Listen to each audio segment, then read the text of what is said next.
Hello everybody, this is Manu S and welcome to the next part of my Omens of the Past card by card set review, today with the time faction.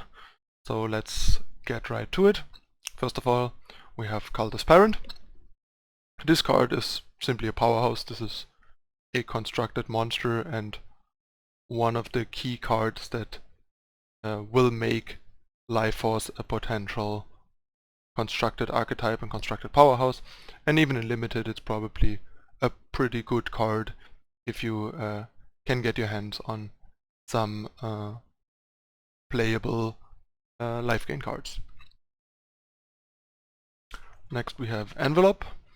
Unfortunately, I think constructed, the problem with this card is that usually the decks that want bounce effects are aggressive decks, and this is a defensive bounce effect, which makes it pretty unappealing. But in limited this looks pretty decent because unless you're a super aggressive deck, this is often a better teleport and very efficient, allows you to get rid of annoying weapons on opposing units and stuff like that. To be fair, it's much less flexible than teleport because teleport can also save your own units from removal and stuff, or like rebuy summon effects. So I'm not super high on this card in either format. It's very limited in its uses, but it is very efficient at what it does, but it does very little. Next we have Excavation Assistant. So this is basically a 0/3 flyer with Scry 1, which is all in all not very appealing. In constructed this is clearly not relevant, and even in limited it's only a blocker and not a very good one. And also, yeah, scry 1, like look at the top card of your deck and put it on top or bottom is just not good enough to make up for that, I think. Alright, next we have Wandering Wisp. This is kind of an interesting card. I don't really know what to do with it yet and haven't played with it, since as you can see I don't own any. But the card might be kind of interesting. It's a 1/1 for 1, and once you have 5 time influence, at the beginning of your turn, Wandering Wisp gets +1/+1 for each card in your hand. So this is maybe sort of interesting for a mono time deck, but then again it's probably not powerful enough and too fragile until you have the 5 time influence for it to be really worth it. But kind of an interesting design, and we'll probably see more cards in that direction. And yeah, in limited it's kind of the same. The 5 time are really hard to hit. It's a 1/1 for 1. No evasion, so not really worth it.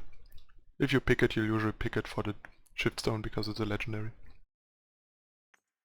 Next we have Forgotten Find. Talked about this in the spoiler review already.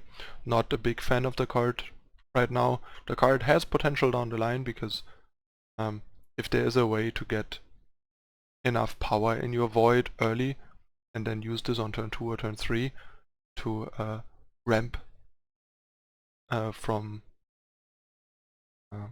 2 to 4, or like 2 to 5 or 3 to 6, and also basically gaining 2 power for 1 card is gonna be really powerful. But right now I don't see much use for this, but it is an interesting card to keep in mind, and in limited it's clearly unplayable. Next we have Oasis Seeker, which is probably the best or one of the best Life Force enablers in the game. Also it's a 3/2 for 2, which is pretty solid, so this is a really great limited 2-drop if you have a couple of Life Force cards, and even if it isn't, it's still an Argenport soldier, so very solid. And yeah, in constructed this is a cornerstone for a Life Force deck with like Cultist Parent, Katra and other stuff. Next we have Sand Viper. Not really a constructed level card, a 1/2 deadly for 2. It's not really what you want to put in your constructed deck, but I think a limited 1/2 deadly for 2 is decent. It's a bit worse than Spider, but the fact that it can turn into a 3/4, making it a really annoying threat, forcing the opponent to potentially trade with a bigger unit to stop it, is really nice. So I think a limited is a pretty solid card, probably in a more defensive deck. Next we have Sandstorm. Sandstorm, Titan Sandstorm basically. Units can't fly this turn, draw a card. So this replaces itself. I think in Constructed this is too narrow of an effect to be relevant, but I think in Limited it's kind of a neat trick that is never dead, because at worst you can just cycle it end of turn and replace itself, and sometimes you can catch opposing flyers off guard. So this is a really neat anti-flyer trick. Next we have Trail Runner. This is basically a bad adventurer, the 2 power 2/3, since the charge is much worse than the second point of attack in Limited, I think, and in Constructed this is not even worth discussing. Next we have another killer effect, Xenon Initiation. It's basically Predator's instincts for 2 power, and to make up for that extra power spent we get +1/+1 in addition to killer, which is actually nice because that makes units that are, for example, the same unit as the opposing unit that you're trying to kill, like say a Sandstorm Titan facing a Sandstorm Titan, able to actually kill them and survive. So for example, this allows your Sandstorm Titan to kill their Sandstorm Titan, which a Predator's Instinct wouldn't. So this is kind of nice. It's definitely an interesting effect, and it might be worth considering, for example, in decks that want Predator's Instinct to maybe split this and be like 3 Predator's Instinct and 2 of this, for example. Or maybe if you want more killer effects, even play like 4 Instincts and a bunch of these, because it is potentially more appealing than other removal options, and has synergies with Copper Conduit and Dawnwalker and stuff. Especially on a Dawnwalker this is particularly nice. Making the Dawnwalker 5/2 and giving it killer every time it comes back is really nice. So yeah, this card is interesting and Constructed, and arguably better than Predator's Instinct in Limited, because it makes it more likely and easier to kill bigger units with your units.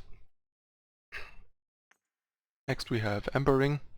This is one of the more reasonable rings for Limited. I think in Constructed it's still gonna be bad, like every ring, but in a slow, control-ish deck that can build up defenses really well, this could be an interesting way to generate advantages.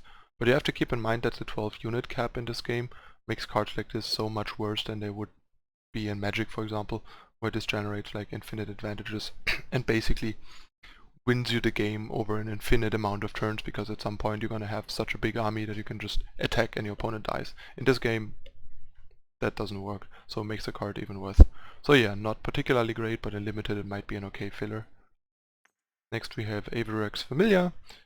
This might be borderline playable and Constructed, although I'm not super impressed, but at least it has evasion, so it can kind of like ping the opponent for 1, and the warp means that it sometimes replaces itself. But yeah, ramping from 3 to 5 is where the ramping already kind of takes a bit of a dive in terms of value, and it's very fragile.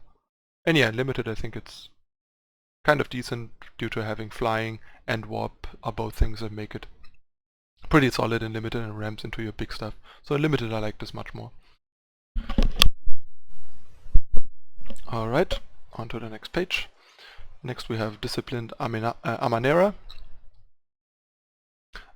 People have been wondering why I have been playing this in my Life Force deck in Constructed that I'm currently testing, and I don't see why. The card is basically about as good as an Awakened Student. It's 1 power more expensive, but it is single color, so easier to support, and you often can trigger Life Force more than once a turn compared to the Empower of the Awakened Student. So this is about on par with Awakened Student, maybe slightly worse, which is still really good given how good Awakened Student is. So this card is really good. And in Limited, if you have ways to trigger it, this card quickly becomes really good too. Next we have Evelina Valley Searcher. Not too impressed with this card, honestly. It's a 2/2 for 3, which is really bad stats, and she gives all your dinosaurs in your hand +1/+1, so it's sort of like a worse dinosaur related mentor, Ageless Mentor, that can trigger multiple times with other explorers, but the more explorers you put in your deck, the less dinosaurs you can have in your deck and so on. haven't toyed with this in Constructed yet. Maybe I should try it, but I don't see it. Like, there's just no real appeal to go heavy dinosaurs and explorers really. It's more like cute and flavorful than actually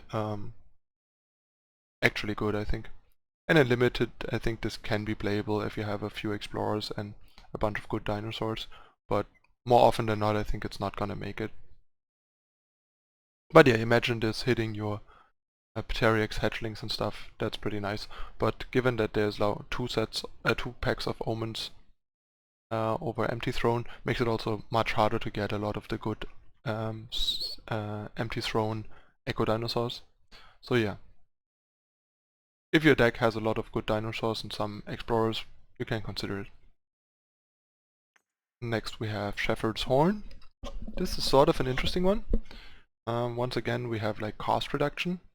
Problem is cost reduction at 3 is sort of late. Like, this card would be so much more appealing if it would cost 2. 3 just means that you basically skip a critical turn. Skipping your third turn, especially on the draw, is going to be very painful to drop this. And then you have to gain enough health and acceleration to make up for this.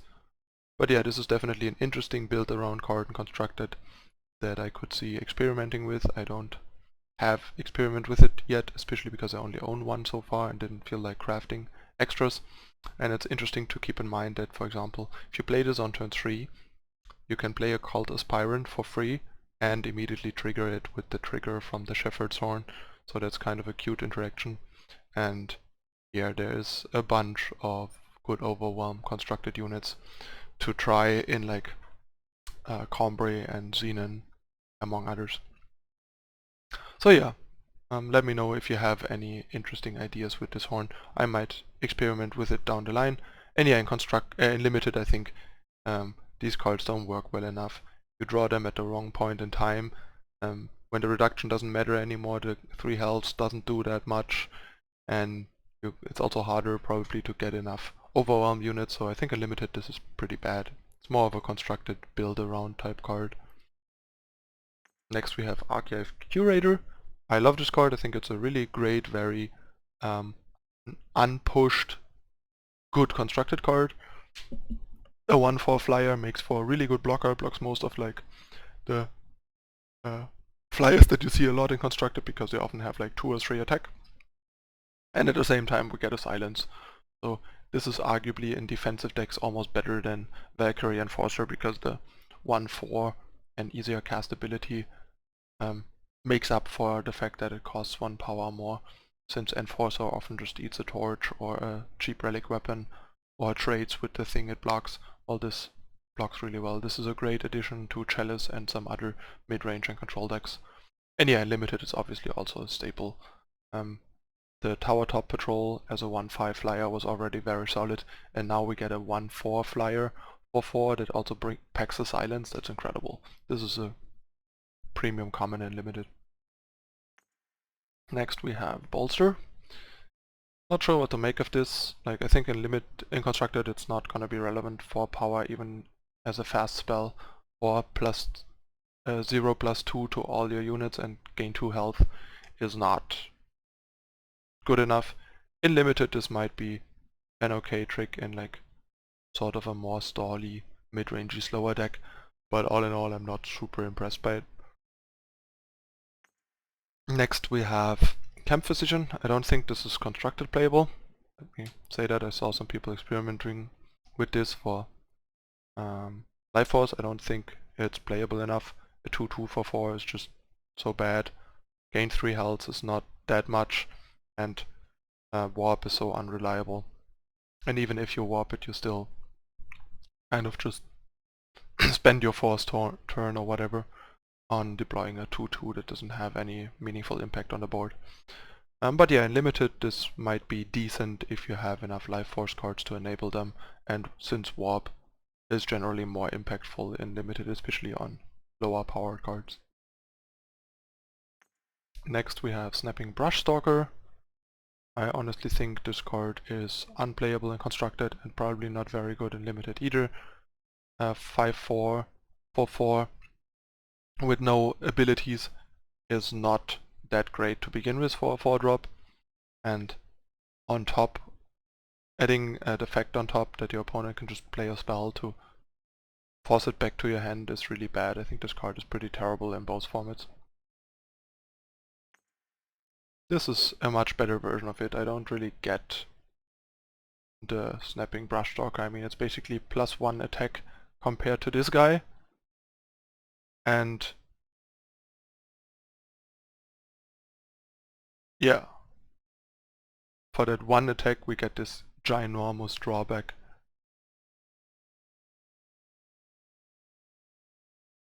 So yeah, I don't know what they were thinking. Really weird design. Striped Arachnodon, decent limited card, not a constructed card.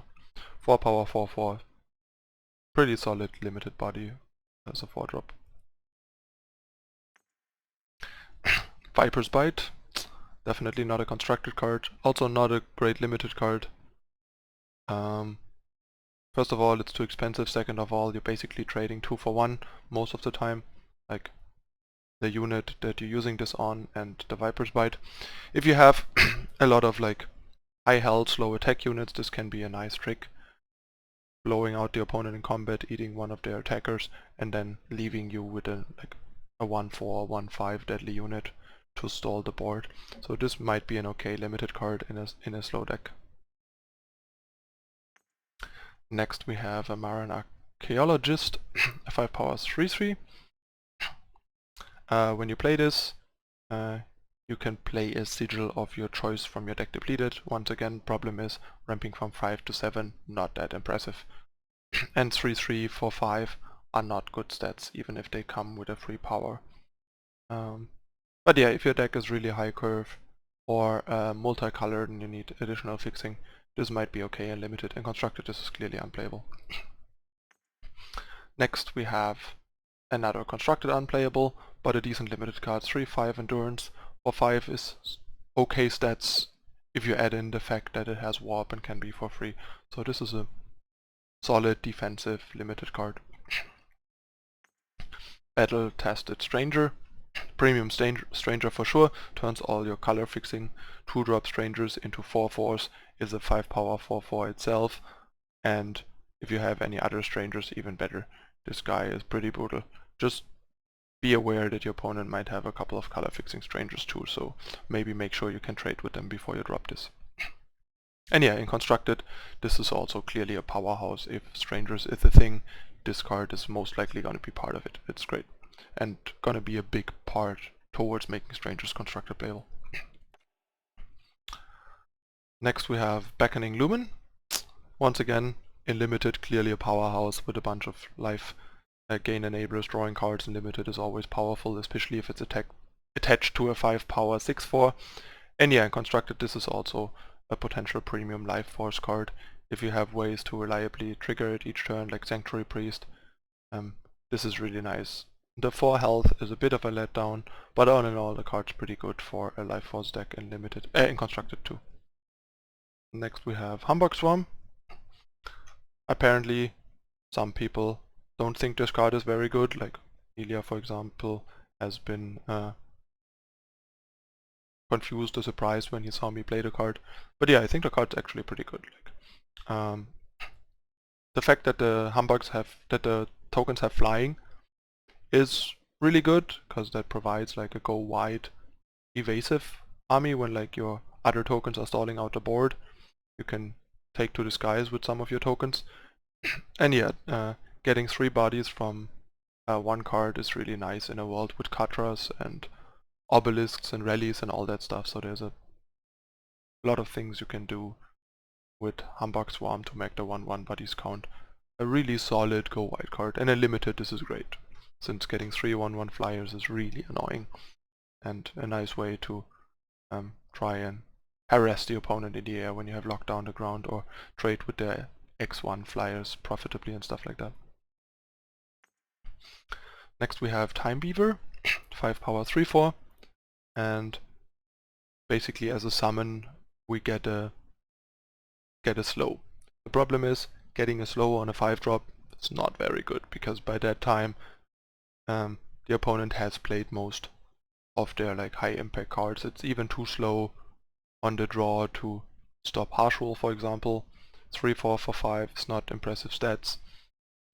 And the opponent might not even have hand cards anymore at this point, so not liking this card in either format.